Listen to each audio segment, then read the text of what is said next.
சபரிமலை உட்பட பத்தனம்திட்டா மாவட்டத்தின் பல்வேறு பகுதிகளுக்கு இந்திய வானிலை ஆய்வு மையம் ரெட் அலர்ட் விடுத்துள்ளது. பத்தனம்திட்டா மாவட்டத்தில் கனமழை பெய்து வரும் நிலையில் இந்திய வானிலை ஆய்வு மையம் ரெட் அலர்ட் விடுத்துள்ளது. சபரிமலை பக்தர்களின் பாதுகாப்பை கருத்தில் கொண்டு பக்தர்கள் ஆற்றில் இறங்கவும் குளிக்கவும் தடை விதித்து பத்தனம்திட்டா மாவட்ட ஆட்சியர் உத்தரவிட்டுள்ளார். மலைப்பாங்கான பகுதிகள் மற்றும் காடுகளில் மழை தீவிரமடைந்து வருவதால் திடீர் வெள்ளம், நிலச்சரிவு மற்றும் மண் சரிவு ஏற்படும் எனவும் இந்த பகுதிகளில் உள்ளவர்கள் மிகுந்த எச்சரிக்கையுடன் இருக்க வேண்டும் என்றும் மாவட்ட நிர்வாகம் தெரிவித்துள்ளது. அணைகளில் இருந்து தண்ணீர் திறந்துவிடப்படும் வாய்ப்பு இருப்பதால் எந்த சூழ்நிலையிலும் நதிகளை கடக்கவோ, ஆறுகள் அல்லது பிற நீர்நிலைகளில் குளிக்கவோ, வேறு தேவைகளுக்கு செல்லவோ கூடாது எனவும் எச்சரிக்கை விடுக்கப்பட்டுள்ளது.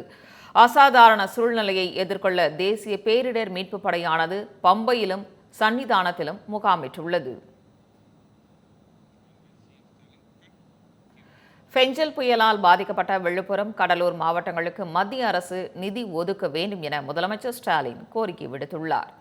பெஞ்சல் புயல் காரணமாக சென்னை, செங்கல்பட்டு உள்ளிட்ட மாவட்டங்களில் நேற்று பலத்த காற்றுடன் கனமழை கொட்டி தீர்த்தது. தொடர் கனமழையால் சென்னையின் பல பகுதிகளும் வெள்ளக்காடாய் காட்சியளித்தன. சாலைகளில் மழைநீர் தேங்கியதால் மக்களின் இயல்பு வாழ்க்கை பாதிக்கப்பட்டது.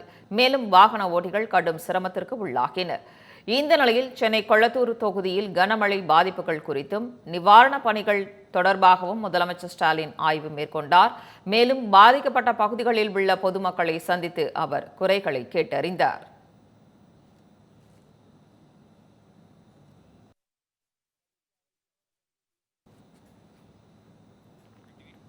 இதனைத் தொடர்ந்து சென்னை எழிலகத்தில் உள்ள மாநில அவசர கட்டுப்பாட்டு மையத்தில் முதலமைச்சர் ஸ்டாலின் ஆய்வு மேற்கொண்டார். அப்போது மழை வெள்ளத்தால் பாதிக்கப்பட்ட விழுப்புரம், கடலூர் மாவட்டங்களுக்கு மத்திய அரசு நிதி ஒதுக்க வேண்டும் என முதலமைச்சர் கோரிக்கை விடுத்தார். அரசின் முன்னெச்சரிக்கை நடவடிக்கையால் பெரும்பாலான இடங்களில் தண்ணீர் தேங்கவில்லை என்றும் சுரங்கப்பாதைகளில் போக்குவரத்து சீராக உள்ளதாகவும் அவர் தெரிவித்தார். மேலும் அம்மா உணவகங்கள் மூலம் 1 லட்சத்திற்கும் மேற்பட்டோருக்கு இலவச உணவு வழங்கப்படுவதாகவும் முதலமைச்சர் ஸ்டாலின் குறிப்பிட்டார். விழுப்புரம் மாவட்டத்தில் வரலாறு காணாத அளவில் மழை பெய்துள்ளதாகவும் புயல் சேத பாதிப்பிற்கு மத்திய அரசிடம் நிதி கேட்கப்படும் என்றும் முதலமைச்சர் ஸ்டாலின் தெரிவித்துள்ளார். இது தொடர்பாக சென்னையில் செய்தியாளர்களுக்கு அவர் அளித்த பேட்டியை மினி டாக்ஸ் பகுதியில் தற்பொழுது பார்க்கலாம். மாநிலத்து மற்ற மாவட்டங்களின் நிலைய நேற்று முதல் இன்று வரை நம்முடைய தலைமைச் செயலாளர் மூலமோ அந்தந்த மாவட்ட அமைச்சர்கள், மாவட்ட ஆட்சியர்கள் மூலமாக தொலைபேசி மூலமாக நான் தொடர்ந்து கேட்டுக்கிட்டு இருக்கிறேன். அந்த வகையில் விழுப்புரம் மாவட்டத்தை பொறுத்த வரைக்கும் இதுவரைக்கும் வரலாறு காணாத வகையில் மழை அங்கே பதிவாகியிருக்கு. அந்த மாவட்டத்தை பொறுத்த வரைக்கும் அதனுடைய நிலைமையை தொடர்ந்து நாங்கள் கண்காணிச்சுக்கிட்டு இருக்கிறோம். விழுப்புரம் மாவட்டத்தை பொறுத்த வரைக்கும் மீட்பு மற்றும் நிவாரணப் பணிகளை துரிதப்படுத்துவதற்காக அந்த மாவட்ட அமைச்சரான பொன்முடி அவர்களோடு இணைந்து செயல்படுவதற்கு மாண்புமிகு போக்குவரத்துறை அமைச்சர் எஸ் சிவசங்கர் அவர்களையும் மாண்புமிகு மின்சாரத்துறை அமைச்சர் செந்தில் பாலாஜி அவர்களையும் அனுப்பி வச்சிருக்கிறேன்.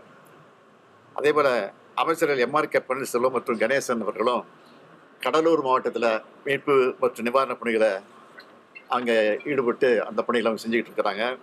இந்த புயலின் காரணமாக தமிழ்நாட்டில் குறிப்பாக விழுப்புரம், கடலூர், செங்கல்பட்டு ஆகிய மாவட்டங்களில் ஏற்பட்டிருக்கக்கூடிய பாதிப்புகளை சீரமைப்பதற்காகவும் பாதிப்புக்கு உள்ளாகி இருக்கக்கூடிய மக்களுக்கு நிவாரணம் வழங்குவதற்காகவும் தேவையான நிதி வழங்கிடவும் பாதிப்புகளை பார்வையிட மத்திய குழுவை இணைப்பு வைத்திட வேண்டும் என்று ஒன்றிய அரசை கேட்டுக்கொள்ள இருக்கிறோம்.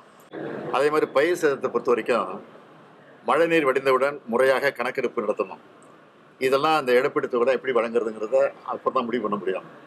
நாளை தினம் சம்மந்தப்பட்ட அதிகாரிகளோடு நாங்கள் கூட்டம் நடத்த இருக்கிறோம். இது தலைமை செயலகத்தில் அதில் கலந்து பேசி முடிவெடுத்து அதற்கு மத்திய அரசுக்கு இது குறித்து